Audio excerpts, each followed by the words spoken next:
Ndio ni kanisa yao, ndio kanisa yake. Wacha hiyo mambo ifanyie kama ni Mungu. Si aliniombea akakuja hadi kwa nyumba akapapasa bibi yangu.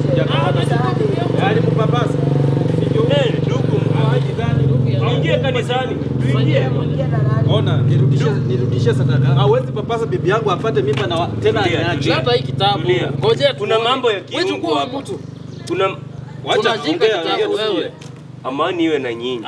Lakini hebu mniambie nini mbaya ndugu? Wewe venye ulipapasa bibi yangu kwa tumbo ama bele. Nisoma nyile.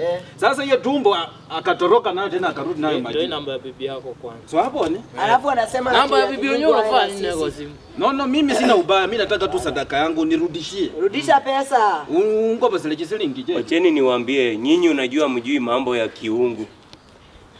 Mungu anasema sisi tunatumika tu kama vyombo. Sasa wewe unatumika kama chombo kukuza nini?